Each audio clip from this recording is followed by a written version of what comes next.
Hello, everybody. Welcome to day 45, Genesis 45. Today we're reading Joseph revealed to his brothers.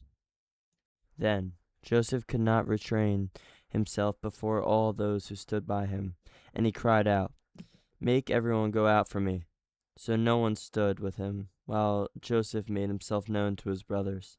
And he wept aloud, and the Egyptians in the house of Pharaoh heard it.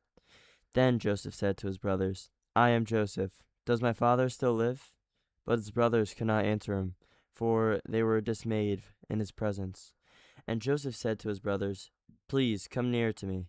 So they came near. Then he said, "I am Joseph your brother, whom you sold in Egypt.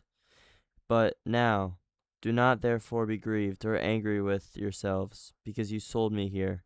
For God sent me before you to preserve life. For these 2 years the famine has been in the land, and there are still 5 years in which there will be neither plowing nor harvesting. And God sent me before you to preserve a prosperity for you in the earth, and to save your lives by a great deliverance.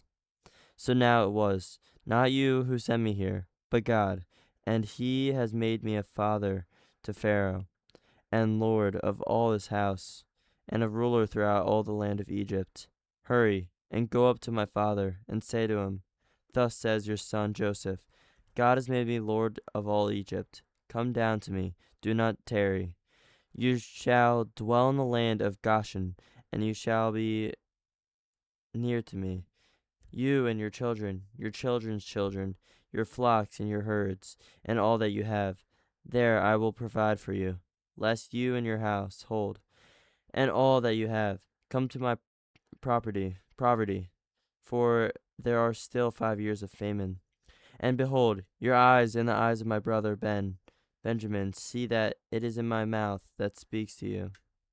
So you shall tell my father of all my glory in Egypt, and all that you have seen, and you shall hurry and bring my father down here."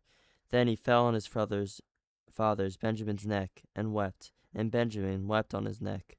Moreover, he kissed all his brothers, and wept over them. And after that his brothers talked with him. Now the report of it was heard in the Pharaoh's house, saying, "Joseph's brothers have come." So it pleased Pharaoh and his servants well.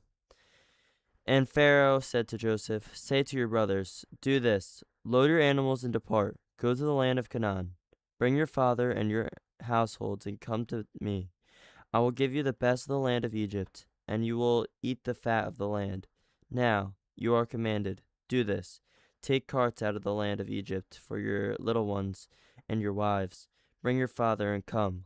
Also, do not be concerned about your goods, for the best of all the land of Egypt is yours." Then the sons of Israel did so, and Joseph gave them carts according to the command of Pharaoh, and he gave them provisions for the journey. He gave all of them to each man, changed of garments, but to Benjamin he gave 300 pieces of silver and 5 changes of garments. And he sent to his father these things: 10 donkeys loaded with good things of Egypt, and 10 female donkeys loaded with grain, bread, and food for his father for the journey. So he sent his brothers away, and they departed. And he said to them, "See that you do not become troubled along the ways." Then they went up out of Egypt, and came to the land of Canaan, to Jacob their father. And they told him, saying, "Joseph is still alive, and he's governor over all the land of Egypt." And Jacob's heart stood still, because he did not believe them. But when they told him all the words which Joseph had said to them, and when he saw the carts which Joseph had sent to carry him, the spirits of Jacob their father revived. Then Israel said, "It is enough. Joseph my son is still alive. I will go and see him before I die." Hello, everybody. I hope you enjoy Genesis 45 with me. Here's a quick summary and lesson. Genesis 45 is Joseph's emotional reveal to his brothers. Unable to hold back any longer, Joseph clears the room of all his Egyptian attendants and, alone with his brothers, breaks down and tells them plainly, "I am Joseph." His brothers are too stunned and afraid to respond. Joseph reassures them, explaining that although they sold him into slavery, God used it for good, positioning him to save many lives during the famine, since 5 more years of it remain. He urges them not to blame themselves, framing the entire ordeal as part of God's providence rather than simply their betrayal. Joseph instructs them to hurry back to Canaan and bring their father Jacob down to Egypt, where he'll settle the family in the fertile region of Goshen and provide for them through the rest of the famine. He embraces Benjamin first, weeping, then kisses and embraces him, each of his older brothers, before they finally are able to talk with him openly. Word reaches Pharaoh, who is pleased and personally instructs Joseph to have his family come to Egypt, promising them the best of the land. Joseph sends his brothers home loaded with provisions, gifts, and carts for the journey, giving Benjamin extra silver and clothing. When the brothers return to Canaan and tell Jacob that Joseph is alive and ruling all over of Egypt, Jacob doesn't believe them at first, until he sees the carts Joseph sent, and his spirit revives. He declares, "It is enough. Joseph, my son, is still alive. I will go and see him before I die." The lesson?